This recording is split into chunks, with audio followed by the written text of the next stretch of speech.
할렐루야. 우리 옆 사람에게 우리는 하나님 언약 백성입니다. 이렇게 인사 한번 나누겠습니다.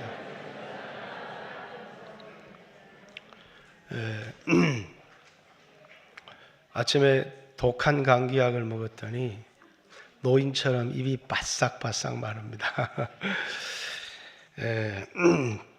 오늘은 우리 교회에서 1년에 4번 하는 성찬을 하는 성찬주일로 하나님께 지킵니다. 늘 성찬은 예수님의 살과 피를 기념하라 해서 6월절 예수 그리스도의 죽음을 기억하고 우리를 위해서 희생하신 예수님을 기억하는 그런 성찬을 해왔지만 오늘은 특별히 예수님이 피가 언약의 피로 하나님과 우리 사이에 맺은 언약에 관한 말씀을 좀 나누려고 합니다. 지난주에 우리나라 대통령이 미국에 가서 군사동맹 같은 70년 군사동맹을 맺었지만 그걸 강화하는 동맹을 맺고 왔습니다. 대통령이라고 하는 지위는 헌법상의 행정의 수반이고 대외적으로 국가를 대표하는 사람입니다. 그렇기 때문에 대통령이 가서 미국 대통령과 조약을 맺었다라고 하는 것은 대통령 한 사람 일이 아니라 대한민국 모든 사람이 이 조약, 이 언약의 효력을 발휘하는 것입니다. 그렇듯이 이제 인류에는 대표자가 있어요. 첫사람 아담이 모든 인류를 대표합니다. 그 한 사람이 죄를 지음으로 모든 사람이 죄인이 된 겁니다. 로마서 5장에 한 사람이 죄를 지음에 모든 사람이, 우리는 태어날 때부터 죄인으로 태어나는 겁니다. 왜? 대표가 죄를 지었기 때문에 모든 사람이 죄를 지은 겁니다. 또 한 사람 예수 그리스도께서 의를 행하며 예수 믿는 모든 사람이 의인이 되는 겁니다. 여러분은 의를 행한 적이 없지만 여러분이 예수를 믿음으로 여러분은 의롭다함을 얻게 되는 것입니다. 왜? 예수님이 의를 행하였기 때문입니다. 한 사람이 죄를 지어 모든 사람이 죄인 된 것처럼 또 다른 한 아담, 둘째 아담 예수님이 의를 행함을 통하여 예수 믿는 모든 사람들이 의롭게 되었다.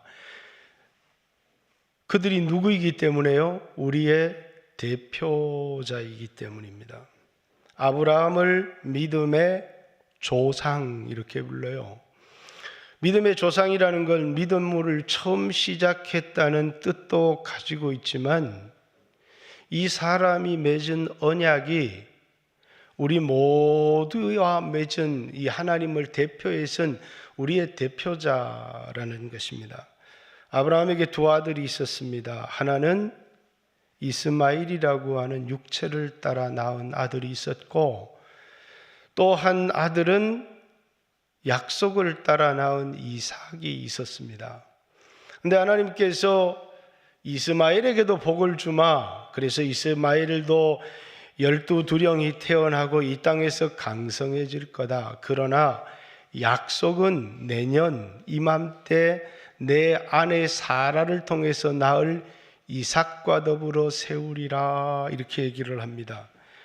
아브라함의 육신의 자녀라고 해서 아브라함이 하나님과 맺은 언약의 효력을 발휘하는 것이 아니라 그 약속은 누구에게 효력을 발휘한다고요?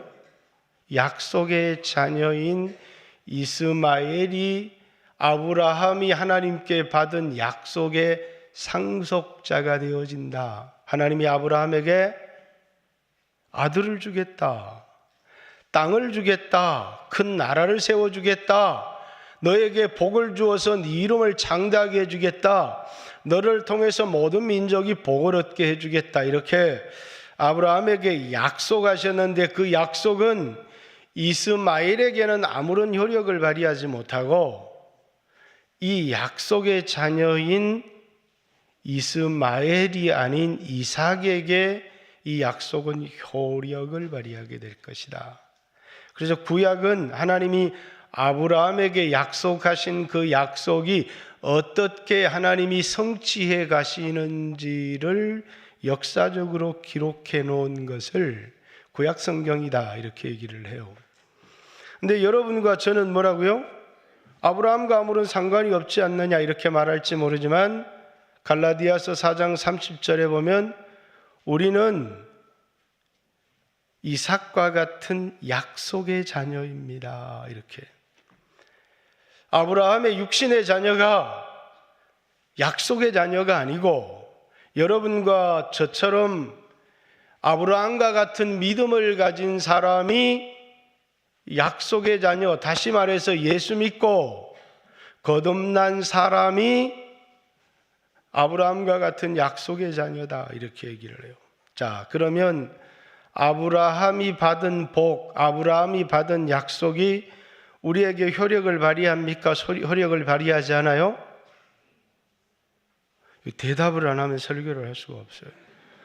효력을 발휘합니까? 효력을 발휘하지 않아요?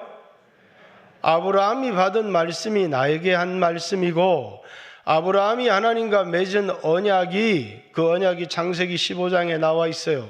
그 언약이 여러분과 제가 하나님과 맺은 언약이 된다라고 하는 거예요.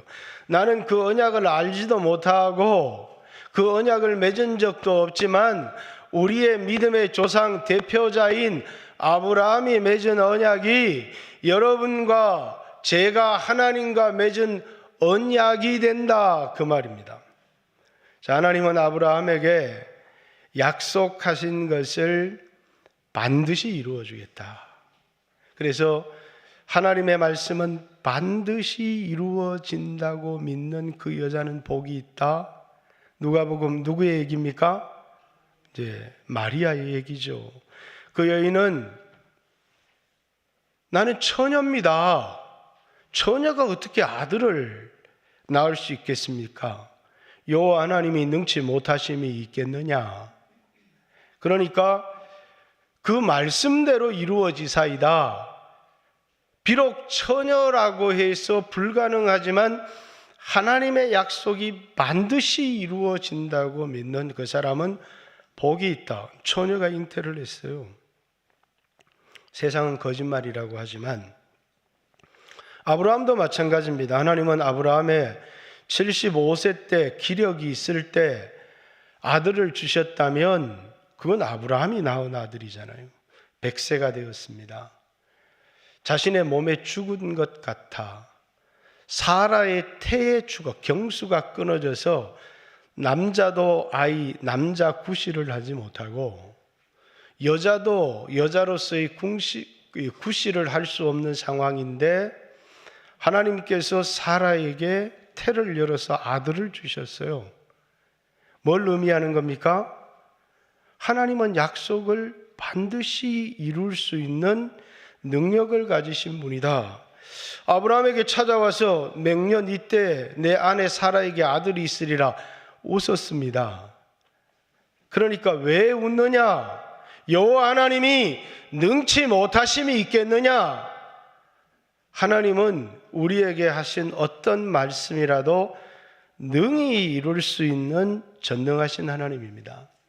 전능하다는 건 일반 사람에게 필요한 게 아니에요.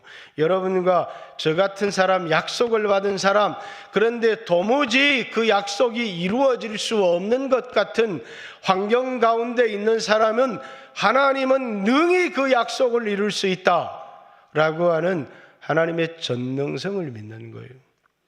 뿐만 아니라 하나님은 뭡니까? 변함이 없으신 분이에요. 우리를 사랑하시되 끝까지 사랑하셔요. 사람의 사랑은 움직이고 변하지만 하나님의 사랑은 변하지 않아요. 한 번 사랑한 사람을 끝까지 사랑하셔요. 한 번 한 약속은 끝까지 지키시는 분이세요. 그래서 하나님은 어떤 분이라고요? 신실하신 분이라는 거예요. 하나님은 전능하신 분이고 그 약속하신 것을 반드시 지키시기 때문에 하나님은 신실하신 분이시다 이렇게 얘기를 하는 겁니다. 그러니까 성경은 이제 우리에게 약속을 주어지는 겁니다. 우리는 그 약속을 하나님의 속성, 하나님은 어떤 약속이라도 반드시 지키신다. 지킬 능력을 가지고 있을 뿐만 아니라 반드시 지키시는 신실한 분이시다. 그것이 우리가 성경을 믿는 근거입니다. 그런데 오늘 아브라함에게 주신 약속, 다윗에게 주신 약속, 노아에게 주신 약속, 아담에게 주신 약속, 이런 약속을 다 나눌 수가 없고 두 가지 이제 옛 언약이라고 하는 옛 언약, 모세라는 중보자를 통해서 이스라엘이라고 하는 국가가 하나님과 맺은 언약, 또 누가복음 22장에 나오는 예수님의 12제자가 교회의 대표자입니다. 교회의 대표자. 교회가 예수님이라고 하는 중보자를 통해서 하나님과 맺은 언약. 그러니까 여러분은 어떤 언약에 관계가 있어요? 두 번째 언약이 여러분과 저에게 관계가, 물론 첫 번째 언약도 관계가 없는 것은 아니지만 예수라는 중보자, 이 중보자라는 말이 무슨 말이냐면 하나님과 우리 사이에 중보를 해서 언약을 맺게 했다는 겁니다. 그래서 새 언약의 중보자가 예수님이고 옛 언약의 중보자가 모세입니다. 마태복음 출애굽기 24장 1절부터 8절까지는 옛 언약을 피로 맺는 이야기를 기록하고 있습니다. 자, 출애굽기 19장에 하나님이 모세를 통해서 이스라엘 백성과 언약을 맺고 싶다.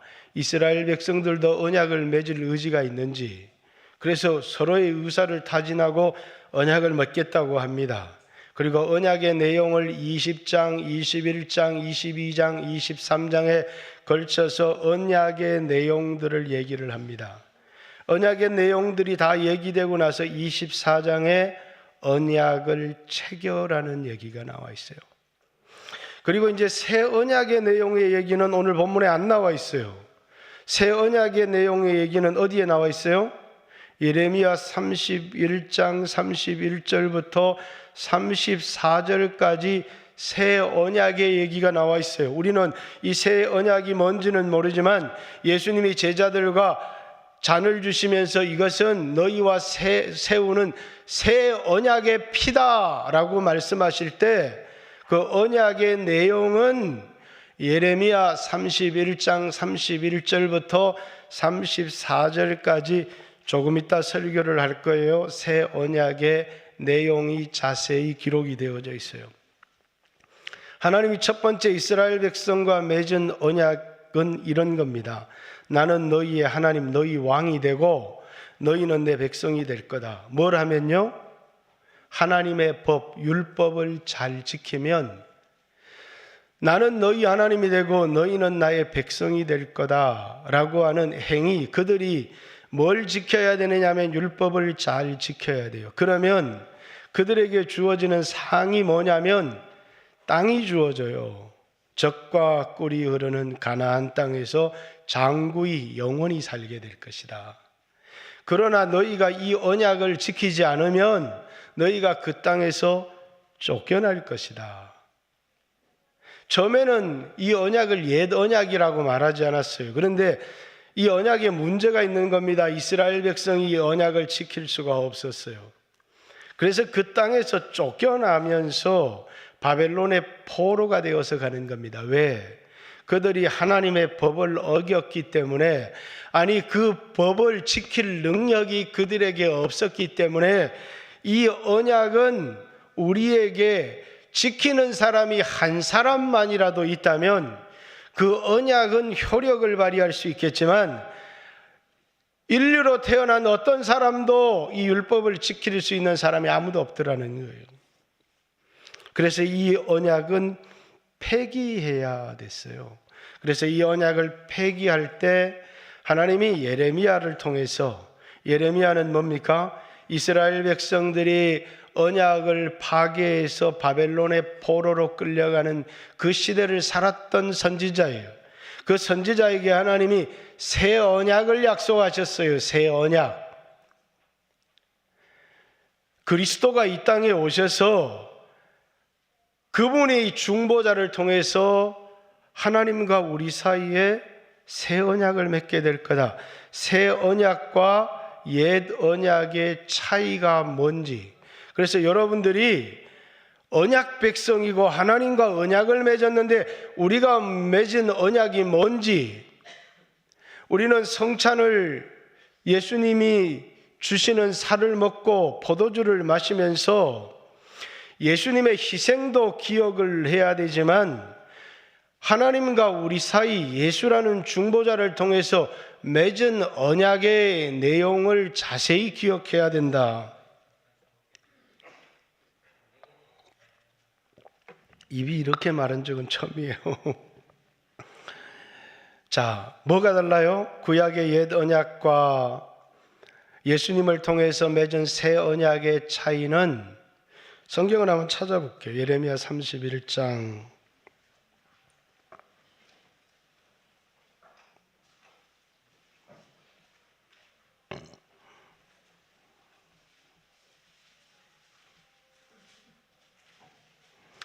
자, 31절부터 34절.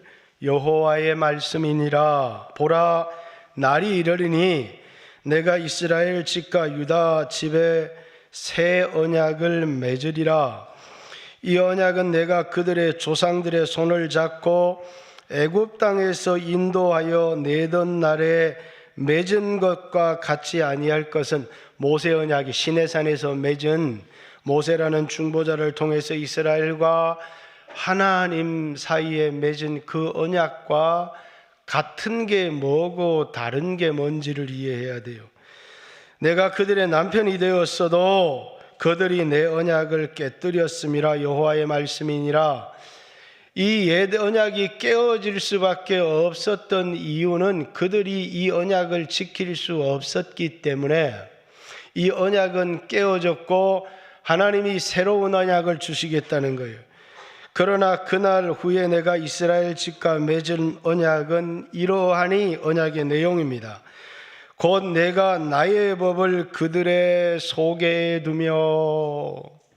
모세 언약은 나의 언약, 나의 법을 돌판에 새겼는데 새로운 언약은 그 법을 그들의 속에, 그들의 마음에 새기겠다는 거예요. 그 맺을 언약이 이러하니 곧 내가 나의 법을 그들의 속에 두며 그들의 마음에 기록하여 나는 그들의 하나님이 되고 그들은 내 백성이 될 것이라. 여호와의 말씀이니라. 내용은 똑같아요. 그분은 우리 하나님이 되고 우리는 그의 백성이 되는 겁니다. 그런데 차이가 있어요. 옛날에는 법을 돌판에 기록했는데 이제는 그 법을 만판에 기록해 주겠다는 겁니다. 두 번째, 34절. 그들이 다시는 각기 이웃과 형제를 가르쳐 이르기를 너는 여호와를 알라 하지 아니하리니 이는 작은 자로부터 큰 자까지 다 나를 알기 때문이다. 구약은 하나님을 아는 사람은 소수였어요. 성령의 감화와 성령의 감동을 받은 왕과 제사장과 선지자. 그런데 새 언약은 뭡니까? 어린아이에서부터 큰 자에 이르기까지. 그래서 사도행전 2장에 보면 성령이 오셨는데 뭡니까? 모든 육체 가운데 하나님이 성령을 부어주셔서 하나님을 알게 하셨어요. 하나님은 성령이 아니고는 알 수가 없어요. 그래서 세상의 간언의 지혜로는 하나님을 알 수가 없지만은 성령은 하나님의 깊은 것까지도 통달하시느니라. 이렇게 아무도 자신의 머리로 자신의 능력으로는 하나님을 알 수가 없지만 하나님이 우리에게 주신 성령은 하나님과 깊은 교제를 통해서 하나님의 마음의 깊은 것까지도 알게 하셔요. 성령을 구약에는 왕이나 선지자나 제사장들에게만 부어졌는데 새 언약은 믿는 모든 사람에게 성령을 부어주시겠다, 그런 약속이에요. 자, 이는 작은 자로부터 큰 자까지 다 나를 알기 때문이다. 내가 그들의 악행을 사하고 다시는 죄를 기억하지 아니하리라. 여호와의 말씀이니라. 또 다른 게 있어요. 구약의 제사는 죄를 지어도 죄가 자꾸 기억이 나요. 그래서 뭡니까? 매년 제사를 드려야 됐어요. 그래서 그 제사를 죄를 기억나게 하는 제사라고 해요. 그 제사는 효력을 가지고 있었어요. 어떤 효력을 가지고 있었냐면 우리 육체를 깨끗하게 하는 효력을 가지고 있었어요. 그래서 그걸 육체의 예법만 되었다, 이렇게 얘기를 해요. 그런데 이제 예수 그리스도께서 오셔서 십자가의 죽으심으로 말미암아 우리의 양심을 깨끗하게 해서 황소와 염소의 피를 통해서도 너희 육체를 정결케 하였거든 하물며 죄 없으신 그리스도의 피가 너희 죽은 양심을 깨끗하게 해서 살아계신 하나님을 섬기게 하지 못하시겠느냐라고 하는 히브리서 9장 14절 15절에 나오는 그 말씀이 뭡니까? 구약의 짐승으로 드리는 제사는 육체의 예법만 되어서 우리 육체를 정결하게 했지만 이제 예수님이 자신의 피로 단번에 드린 그 제사는 우리 육체를 정결하게 할 뿐만 아니라 우리의 양심을 깨끗하게 해서 새로운 마음을 주고 하나님이 우리의 죄를 다시는 기억하지 않는다는 거예요. 죄가 계속해서 반복되어서 드려야 되는 제사가 아니라 예수님이 단번에 제사를 드림으로 여러분이 지었던 과거의 죄, 미래의 죄까지도 예수님이 단번에 다 속죄를 이루어 버리셨다는 거예요. 그렇다고 우리에게 회개가 전혀 필요 없다는 이야기가 아닙니다. 예수님이 십자가에 죽지 않았다면 우리의 회개는 우리의 죄를 용서받지 못해요. 그러나 우리의 죄를 용서하는 건 예수님의 피 때문에 예수님이 자신의 몸으로 단번에 제사를 드림으로 우리의 영원한 속죄를 이루어서 뭐라고요? 다시는 우리의 죄를 기억하지 아니하리라. 그러니까 구약 모세와 세웠던 이 언약에는 문제가 있었는데 아무리 좋은 언약의 내용이라고 할지라도 이스라엘 백성들이 그 언약을 지킬 능력이 없었다는 거예요.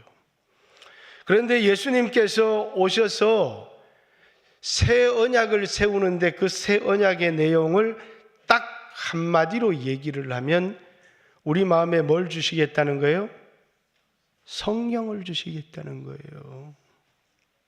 성령을 통해서 하나님의 말씀을 생각나게 하도록 이 성령을 통해서 우리에게 부드러운 마음, 새 마음, 너희 마음이 변화를 받아 하나님이 기뻐하시고 선하시고 온전한 뜻이 무엇인지 분별하도록 해라 한 것처럼 우리의 마음에 성령을 주시겠다는 거예요.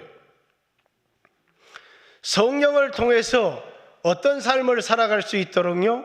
하나님과 깊은 사귐의 영적인 교제를 나누는 삶을 살아갈 수 있도록. 여러분, 구약의 하나님의 백성들은 불가능했습니다. 그래서 그들은 성경을 계속해서 암송하는, 오늘 우리도 성경을 암송하지만 성령께서 하나님 말씀을 생각나게 해서 우리의 마음속에 하나님의 법, 하나님의 율법을 두었어요.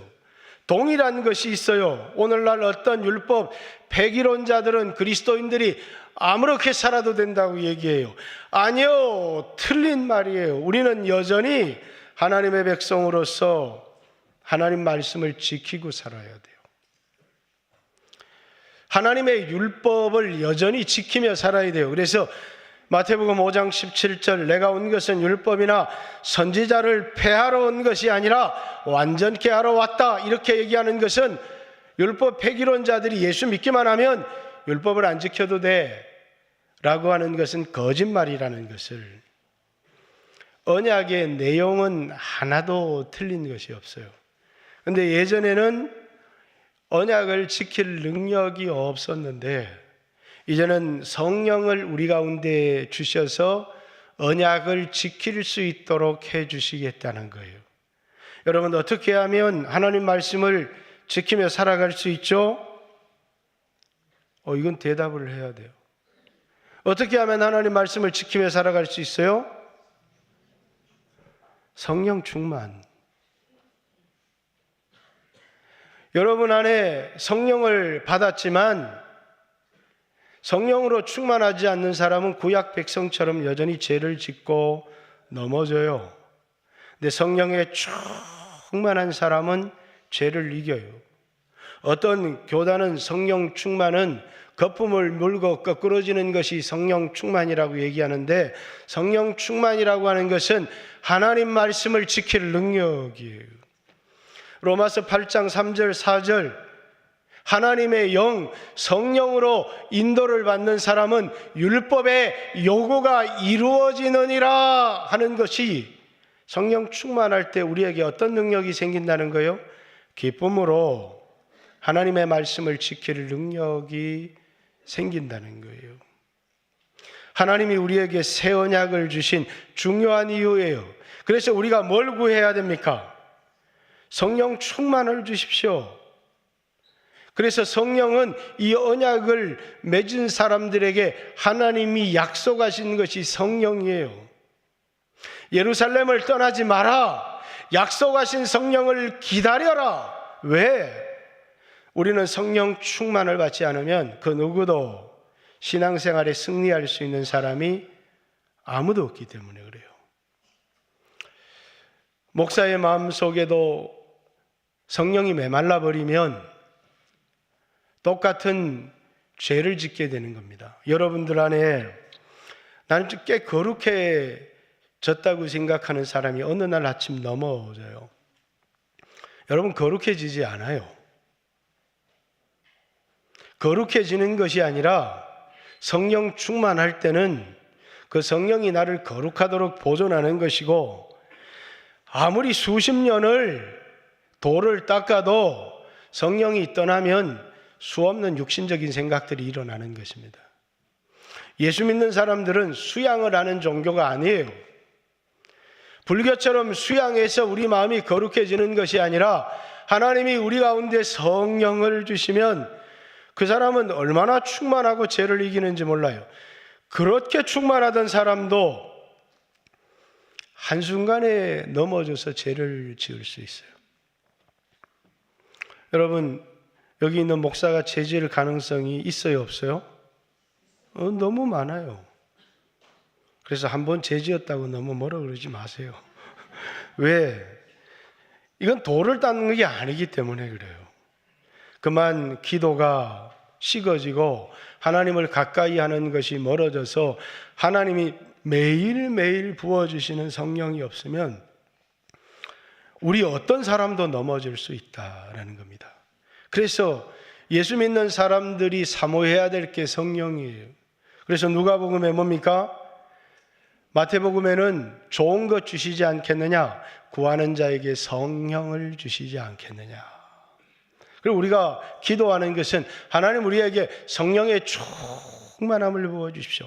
그래야 죄를 이길 수 있기 때문에요. 뿐만 아니라 하나님이 우리에게 이 성령을 주셔서 하나님을 알라 하지 아니할 것은 어린아이에서부터 작은 자에서부터 큰 자까지 다 하나님을 알게 될 것이다. 하나님이 우리에게 성령을 주셔서 하나님과 교통하게 하세요. 그래서 어떤 사람들은 주님의 음성을 들었다. 주님의 음성을 들었다는 말이 무슨 말이에요? 하나님과 교통했다는 거예요. 내 양은 내 음성을 듣나니 라는 말은 뭐냐? 교통, 오늘날 말로 소통하다라는 거예요. 소통. 그죠? 오늘날의 리더십의 핵심이 소통 아니에요? 목사도 성도들과 소통해야 되고 성도들과 마음을 나누며 소통이 해야 되는데 불통이 되어지면 우리는 죽는 겁니다. 육체를 가진 사람들끼리도 대화를 통해서 소통하지만 하나님이 우리를 거듭나게 하시고 성령을 주셔서, 그래서 옛날에는 목사님이 축도를 하시면서 성령에 교통하게 하심 이렇게 얘기를 했어요. 그게 하나님이 우리에게 성령을 주신 이유는 뭐라고요? 하나님과 소통할 수 있도록. 우리가 기도하면 성령님은 하나님의 깊은 것까지도 우리에게 알게 해주셔요. 그 깊은 것을 알게 해준다고 하니까 누구야 이렇게 말씀하시는 것이 아니라 성령께서 기록된 말씀을 깨닫게 하심을 통해서 하나님 뜻을 알게 해주시고 갈 길을 밝히 보여주시기도 하시고 하나님의 마음을 우리에게 가르쳐 주신다는 거예요. 그래서 그분은 우리의 목자가 되셔서 우리의 가는 길을 인도하시는 거예요. 어떤 사람요? 성령으로 하나님과 소통하는 사람은 여호와가 나의 목자가 되셔서 나의 갈 길을 인도해 주시는 겁니다. 왜? 그분이 날마다 내 가는 길을 인도하시기 때문이에요. 성령의 소통이 없는 사람들은 구약의 선지자에게 가서 물어야 되지만 이제 성령의 기름 부음이 우리 안에 있어서 요한일서 그 기름 부음이 친히 우리를 인도할 것이다 이렇게 얘기를 합니다. 왜? 하나님이 우리에게 약속하신 게 뭡니까? 성령. 예수 믿는 모든 사람들이 성령을 받았지만 너무나 많은 사람들이 성령이 메말라 버린 거예요. 그래서 우리 안에 육신의 생각만 가득한 겁니다. 신앙생활을 잘하는 사람은 뭐가 있느냐면 성령의 감동이 있는 사람이에요. 기도할 때마다 마음에 성령의 감동이 드는 겁니다. 성령의 감화와 감동, 그것이 새 언약의 백성들에게 주시는 하나님의 선물이에요. 그걸 요한복음에는 음성이라고도 표현하기도 했어요. 하나님의 음성이 들리기 시작하는 겁니다. 성령의 감화와 성령의 감동이 있는 겁니다. 내 신앙에 성령의 감화와 성령의 감동이 메말라 버렸다면 우리 신앙이 죽은 거예요. 구약 백성들과 몸부림치면서 율법을 지키려고 노력했지만 지킬 수가 없는 겁니다. 왜? 한번 부어진 성령은 평생을 우려먹을 수 있는 것이 아니기 때문이에요. 성령은 매일매일 하나님과 교제 속에서 우리 가운데 이슬처럼 우리 심령 가운데 내리기 때문이에요. 성령은 날마다 하나님이 우리에게 공급해 주시는 은혜입니다. 여러분의 심령이 성령이 메말라버리면 그만 가물어서 논바닥이 갈라지는 것처럼 마음이 쩍쩍 갈라지고, 그리고 불안과 두려움과 염려와 걱정, 왜? 내 힘으로 살아야 되거든요. 근데 성령에 충만하면 기쁨과 평안과 이런 주님의 은혜들이 우리 가운데 부어지기 시작해요. 여러분 안에 성령이 메말라 버렸다면 기도의 사람이 되어야 되는 겁니다. 하나님, 우리에게 성령을 부어주세요. 성령의 충만함을 부어주세요. 뿐만 아니라 이제 이 죄가 구약에도 짐승, 황소나 염소의 피를 통해서 또는 황소를 죽인 죄를 통해서 사람의 육체에 뿌려서 그 육체를 정결하게 했다. 그 육체의 예법이 되었다는 겁니다. 근데 그 제사는 뭡니까? 매년 새롭게 드려야 될 그 죄가 그대로 남아있다는 거예요. 그런데 예수 그리스도께서 친히 자신의 육체를 제물 삼아서 피 흘려서 짐승의 피가 아닌 죄 없으신 하나님의 아들 예수 그리스도의 피가 여러분과 저를 정결케 하는 거예요. 예수의 흘리신 피가 우리를 정결케 하네. 예수 그리스도의 흘리신 피가 우리를 정결케 하네. 우리를 깨끗하게 하는 거예요. 여러분이 어떤 죄를 짓고 짓지 않고는 성령의 충만함에 관계된 것이고요. 예수의 피가 여러분을 정결을 하게 했어요. 그래서 여러분에게 주어지는 신분이 의인이라고. 여러분 예수를 믿음으로 다 의인이 된 겁니다. 그것을 믿음에서 난 의다 이렇게 얘기를 하고, 그 의인이라는 얘기는 뭡니까? 정죄를 받지 않는다는 거예요. 법정에서 하나님의 심판대 앞에서 누구도 정죄를 받을 수 없다는 거예요. 그리스도 예수 안에 있는 자에게 결코 정죄함이 없나니, 왜냐하면 생명의 성령의 법이 죄와 사망의 법에서 우리를 해방했기 때문이다 이렇게 얘기합니다. 누가 우리를 고발할 수 있겠느냐? 누가 우리를 정죄할 수 있겠느냐? 죽으실 뿐만 아니라 다시 살아나신 이는 그리스도 예수시니 누가 우리를 그리스도의 사랑에서 끊을 수 있겠느냐? 이렇게 로마서 8장은 바울이 노래를 통해서 우리에게 말하고 있어요. 여러분은 죄사함 받았습니다. 뭐 받았다고요? 죄사함 받았습니다. 여러분 결코 하나님 앞에 정죄를 받지 아니할 겁니다. 왜냐하면 새 언약의 백성이 되었기 때문이에요. 더 중요한 하나, 본문에 나오지 않는 하나가 있어요. 옛 언약은 효력의 기간이 있어요. 깨어질 수 있는 언약이라는 거예요. 새 언약은 뭡니까? 깨어질 수 없는 언약. 이 언약은 영원한 언약이에요. 그리고 하나님은 이 언약의 보증으로 이 언약을 반드시 너희를 의롭다고 해주겠다. 너희 죄를 다시는 기억하지 않겠다. 나는 기억나는데, 나는 죄 지었으니까 기억나지만 하나님은 만각의 능력을 가지고 계세요. 그래서 하나님은 우리가 지은 죄를 다시는 기억하지 않으세요. 너희 죄를 다시는 기억하지 않으시겠다. 하나님은 그 약속을 하셨고, 우리가 하나님의 심판대 앞에 섰을 때 하나님이 우리 죄를 얘기하시면 뭐라고요?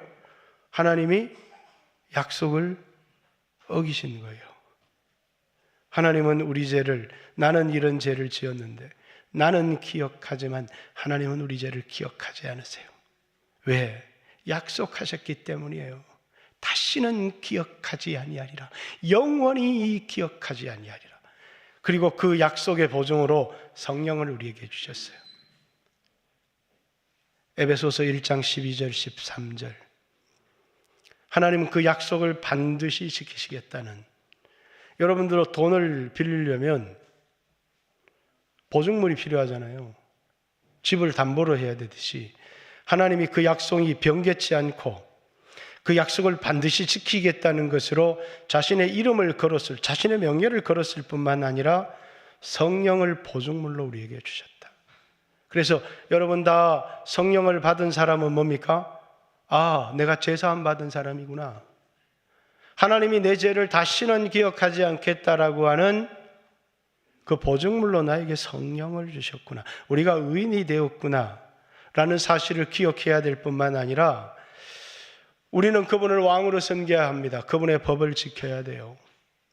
그런데 우리는 성령이 메말라버리면 그 하나님 말씀을 지킬 수 없는 연약한 사람이 되어져 버려요. 그런데 하나님은 우리의 연약함을 아시고 우리에게 성령을 주신 거예요. 그래서 새 언약은 하나님의 영을 우리 가운데 부어주시겠다는 약속이에요. 하나님의 성령을 우리 가운데 부어주시겠다고 하는 약속이에요. 그리고 예수 믿는 사람들에게 성령을 받았지만 오늘 성령을 근심하게 하는 사람들이 많은 거예요. 성령을 제한하는 사람도 많은 겁니다. 오늘 성령을 소멸하는 사람도 많은 겁니다.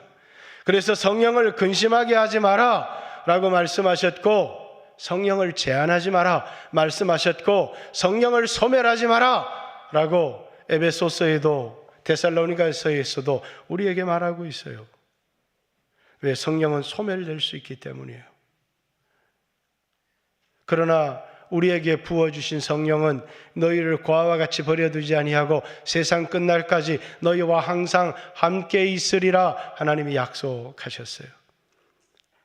여러분과 제가 성령의 충만함을 받기를 원하고 오늘 이 성찬을 하는 의미가 뭐예요?